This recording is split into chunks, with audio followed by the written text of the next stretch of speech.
નમસ્કાર દર્શક મિત્રો, હું યોગેશ પટેલ લાઈવ ગ્રુપ ન્યૂઝમાં આપનું સ્વાગત કરું છું. નિહાળી આજના સમાચાર. અંકલેશ્વરની AWMA ને CCA ની મંજૂરી આપવામાં નહીં આવે તો અંકલેશ્વરના ઉદ્યોગો રાજ્ય બહાર લઈ જવાની ચીમકી ઉચ્ચારી છે. આ અંગે અંકલેશ્વરના ઉદ્યોગપતિ રમેશ ગાબાની સાથે ખાસ વાતચીત કરવામાં આવી હતી. નમસ્કાર દર્શક મિત્રો, આજે આપણે વાત કરીશું અંકલેશ્વરના ઉદ્યોગ જગત. અંકલેશ્વરના ઉદ્યોગ જગત માટે AWMA એક મહત્વપૂર્ણ પાર્ટ છે, જેની CCA ની મંજૂરીને લઈને છેલ્લા કેટલાક સમયથી અંકલેશ્વરના ઉદ્યોગો GPCB પાસેથી મંજૂરી માંગી રહ્યા છે, પરંતુ GPCB દ્વારા વારંવાર તારીખો પર તારીખો આપવામાં આવી છે. જ્યારે અંકલેશ્વરના ઉદ્યોગકારોનું ધીરજ ઘટી ત્યારે તેઓ ઉપવાસ આંદોલન પર ગાંધીનગર GPCB ની ઓફિસની બહાર બેઠા. આપણે વાત કરીશું એ અંગે. આપણી સાથે AWMA ના જે સભ્ય છે રમેશભાઈ ગાભાની, એમની સાથે વાત કરીશું. રમેશભાઈ, જે AWMA છે એની CCA ની મંજૂરી નહીં આપવા પાછળનું સૌથી મોટું કારણ શું? એ કારણ તો એ લોકો પાસે જ મળે, કારણ કે અમે જ્યારે એપ્લિકેશન કરી છે આજથી વર્ષ પહેલાં, તો અમને કોઈ કારણ આપ્યું નથી. એક વખત એમને રિજેક્ટ કરેલી અને એમાંય કારણ કોઈ આપ્યા વગર કારણે જ અમને આપેલી હતી, રિજેક્ટ કરી છે. અને બીજી વખત જ્યારે અમે એપ્લિકેશન કરી તો એવું કહેવામાં આવ્યું છે કે ભાઈ અમે આપીએ છીએ ને પોઝિટિવ છીએ, જ્યારે જઈએ તો બસ એક જ વસ્તુ કહેવામાં આવતી હતી કે તમને કન્સેન્ટ મળી જશે. અચ્છા, બીજો પ્રશ્ન એ છે કે આ જે AWMA જ્યારે ચાલુ થશે અને એની CCA ની મંજૂરી મળશે તો એની પાછળ જે ETL કંપની છે, ETL છે, PETL છે, બીજી અન્ય ઘણી કંપનીઓ છે, તેઓને નુકસાન થવાની ભીતિ વર્તાઈ રહી છે, જેને લઈને ETL ગ્રુપ દ્વારા આ CCA નહીં અપાવવા પાછળ કોઈક દબાણ કરવામાં આવી રહ્યું એવું પણ સાંભળવામાં આવ્યું છે. શું કહેશો? પહેલા પ્રથમ તો તમને કહી દઉં કે PETL તો અહીંયા ન આવે, પાનોલી આખું અલગ છે. જે આ વસ્તુને જે વિષય છે અંકલેશ્વરનો છે, તો ચોક્કસ ETL સાથે કોમ્પિટિશન થઈ શકે, કારણ કે ETL આ સુધી બહુ વધારે ભાવ લેતું હતું, જે 35% વધારે પ્રોફિટ કરતું હતું. અને અમારે જે અંકલેશ્વર વેસ્ટ મેનેજમેન્ટ છે એના અંદર નહીં નફો નહીં નુકસાનના ધોરણે કામ કરવાનું છે, એટલે સહેજ એ છે કે ETL ને એની અસર થાય. અચ્છા, બીજો પ્રશ્ન એ છે કે જ્યારે અંકલેશ્વર ઇન્ડસ્ટ્રીયલ એસોસિએશનની અંદર જે સત્તા પક્ષની અંદર અત્યારે વિકાસ પેનલ છે, વિકાસ પેનલ દ્વારા આ CCA ની મંજૂરી માટે જ્યારે તમે ઉપવાસ પર બેસવાના હતા ત્યારે શું એ લોકોએ સપોર્ટ કર્યો છે કે નથી કર્યો? ના, નથી કર્યો.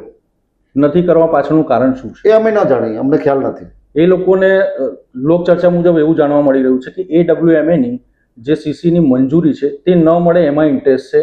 આ વાત કેટલી સાચી? હવે એ તો લોકો કહેતા હશે તો સાચું હોય ને. અમારા માટે એવું કહેવામાં આવ્યું છે કે ભાઈ જ્યારે અમે એક વખત ગાંધીનગરથી આવતા હતા તો મહેશભાઈના ફોનમાં પ્રમુખશ્રીએ એવું કીધું હતું કે હવે અમે તમારી સાથે નથી, જ્યારે આ ઉપવાસની વાત કરી ત્યારે. અચ્છા, જ્યારે તમે ઉપવાસ પર બેઠા તો કેટલા ઉદ્યોગકારો બેઠા હતા? ત્યારે લગભગ 150થી વધારે લોકો ત્યાં આવ્યા હતા અને બધા બેઠા હતા. અચ્છા, જ્યારે ઉપવાસ પર બેઠા તો GPCB ની ઓફિસમાંથી કોઈક અધિકારી આવીને તમારી સાથે કોઈ વાર્તાલાપ કર્યો હોય? ના, અધિકારી અમારી પાસે આવીને વાર્તાલાપ નથી કર્યો, પણ એમણે અમારા પ્રતિનિધિને બોલાતા એમની સાથે વાર્તાલાપ કર્યો છે. અચ્છા, જ્યારે આ ઘટના અંગે, ઉપવાસ આંદોલન અંગે ઈશ્વરસિંહ પટેલને વાતની ખબર પડી અને અર્જુન મોઢવાડિયાભાઈને ખબર પડી ત્યારે તમને ઉપવાસ આંદોલન સમેટવા માટેની એક વાત કરી હતી. તો જ્યારે ઉપવાસ આંદોલન સમેટાઈ ગયું, પારણા કરવામાં આવ્યા, તો શું આ બંને નેતાઓએ બાહેધરી આપી છે CCA અંગેની? આ પહેલા પ્રથમ તો ઈશ્વરભાઈ પટેલને અર્જુનભાઈ મોઢવાડિયાનો ફોન ગયો અને અર્જુનભાઈ મોઢવાડિયાએ એવું કીધું કે ભાઈ આવતીકાલે નરેન્દ્રભાઈ મોદી આવે છે અને આપણા બધા છે, બીજે દિવસે પછી બુધવારે કેબિનેટ છે, તો 4-5 દિવસમાં આપણે આનું પોઝિટિવ કરશું એવું ઈશ્વરસિંહભાઈને અર્જુનભાઈ મોઢવાડિયાએ કહ્યું છે.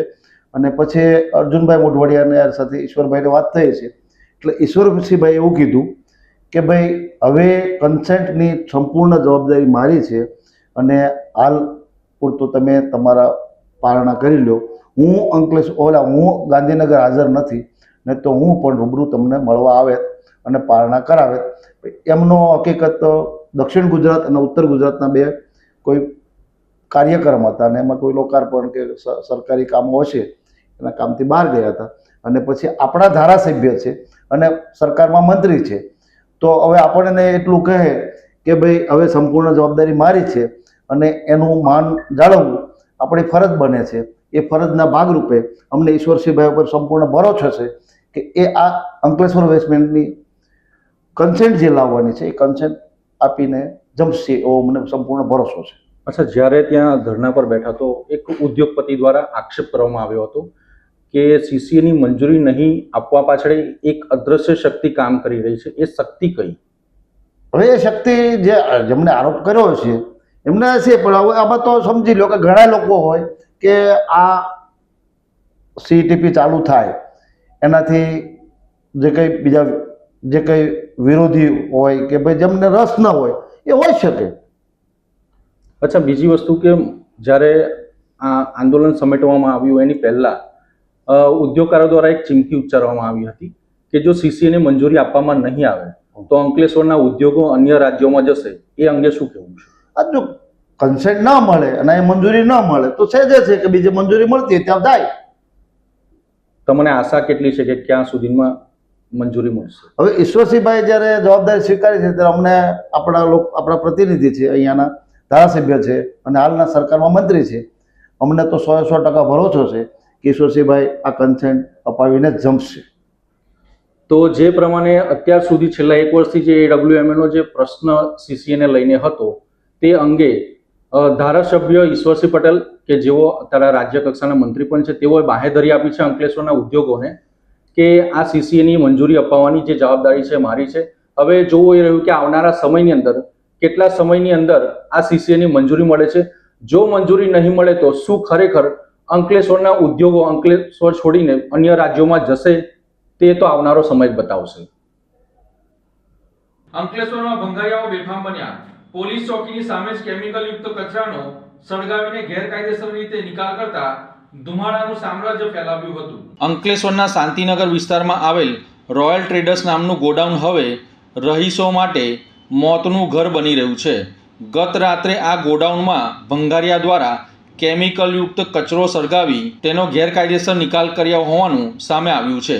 નવાઈની વાત તો એ છે કે જ્યાં આ કચરો સળગાવ્યો તેની બિલકુલ સામે જ સારંગપુર પોલીસ ચોકી આવેલી છે. પોલીસની નાક નીચે જ આ ગેરકાયદેસર કાળો કારોબાર ધમધમી રહ્યો છે. કેમિકલ બાળતા જ કેમિકલ યુક્ત કચરો સળગાવતા જ ઝેરી ધુમાડા નીકળ્યા હતા. તેનાથી સારંગપુર વિસ્તારની સોસાયટીમાં લોકોને આંખોમાં બળતરા અને શ્વાસ લેવામાં તકલીફો જેવી ગંભીર સમસ્યાઓ સર્જાઈ હતી. સ્થાનિકો માંગ કરે છે કે જો જીપીસીબી દ્વારા આ રોયલ ટ્રેડર્સ ઉપર દરોડા પાડે તો કેમિકલ વેસ્ટના નિકાલનું એક મોટું કૌભાંડ બહાર આવી શકે છે. શું તંત્ર કોઈ મોટી હોનારતની રાહ જોઈ રહ્યું છે? રાત્રિના અંધકારામાં ચાલતું આ ઝેરી ધુમાડાનો ખેલ ક્યારે બંધ થશે એ તો સમય જ બતાવશે.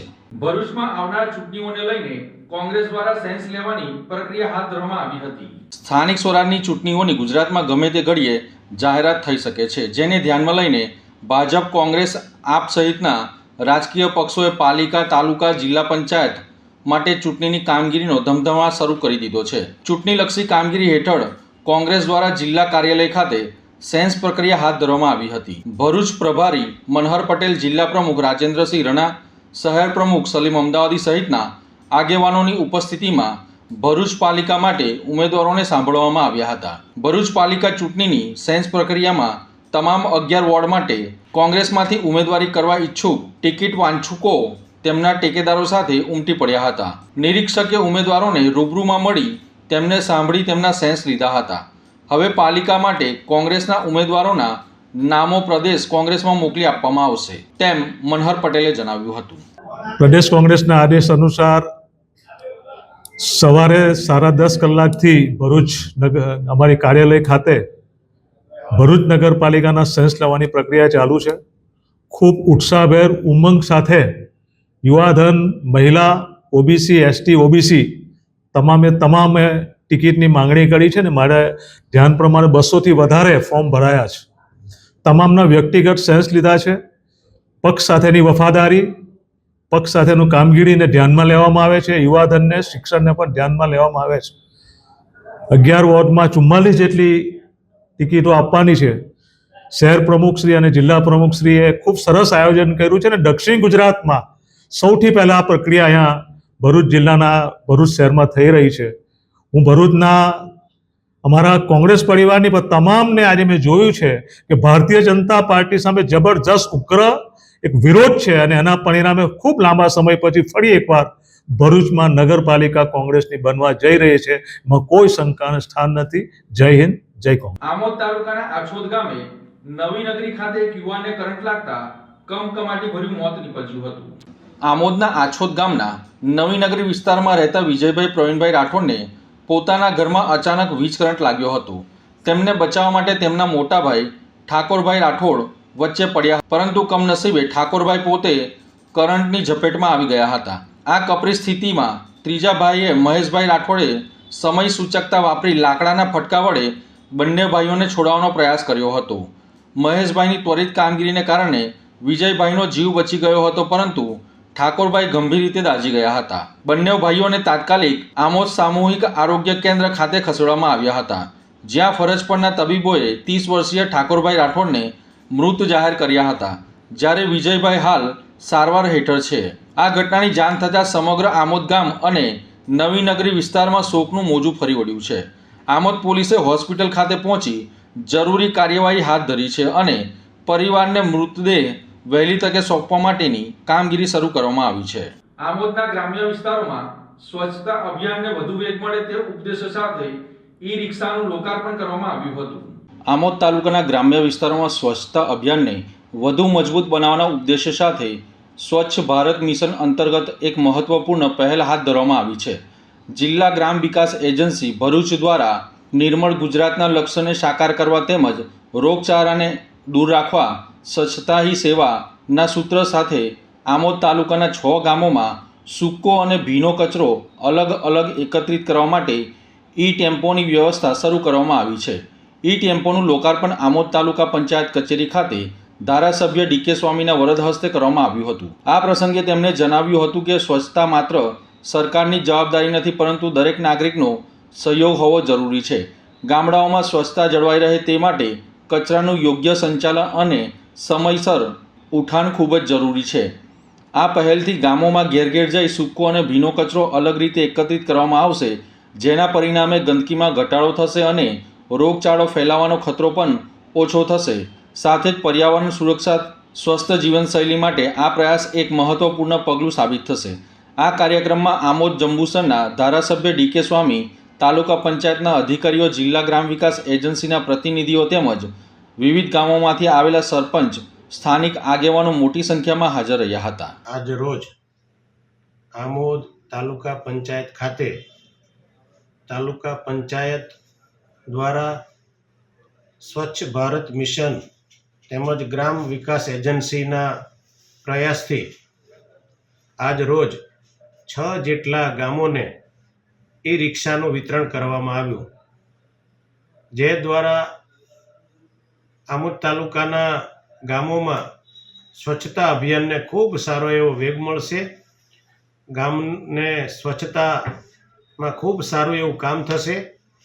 આ નિમિત્તે હું ગુજરાત સરકારનો હૃદયપૂર્વક ખૂબ ખૂબ આભાર વ્યક્ત કરું છું કે આ વિસ્તારના 6 ગામોને ઈ રિક્ષા આપી અને આ ગામોને સ્વચ્છતા અભિયાનમાં જોડવા માટે ખૂબ સારું એવું પગલું ભરાયું છે. વિશેષમાં આવનાર દિવસોમાં જે ગામો બાકી રહી ગયા છે એ ગામોને પણ આ સ્વચ્છતા મિશન અભિયાન તેમજ ગ્રામ વિકાસ એજન્સી દ્વારા ઈ રિક્ષાઓ આપવામાં આવશે. તો આજના દિવસે હું સરકારનો હૃદયપૂર્વક આભાર વ્યક્ત કરું છું. આ કાર્યક્રમની અંદર તાલુકા પ્રમુખ તેમજ ચૂંટાયેલા સૌ સભ્યશ્રીઓ, ભારતીય જનતા પાર્ટીના પ્રમુખ તેમજ સૌ આગેવાનો, તમામ ગામોના સરપંચો તેમજ સૌ કાર્યકરો ઉપસ્થિત રહી આ કાર્યક્રમ ખૂબ સારો સફળ બનાવ્યો. અસ્તુ, ધન્યવાદ. વંદે માતરમ. ભારત માતા કી જય. તો આ હતા આજના સમાચાર. નવી ઘટનાઓ સાથે ફરી મળીશું. ત્યાં સુધી જોતા રહો લાઈવ ભરૂચ ન્યૂઝ ચેનલ. નમસ્કાર.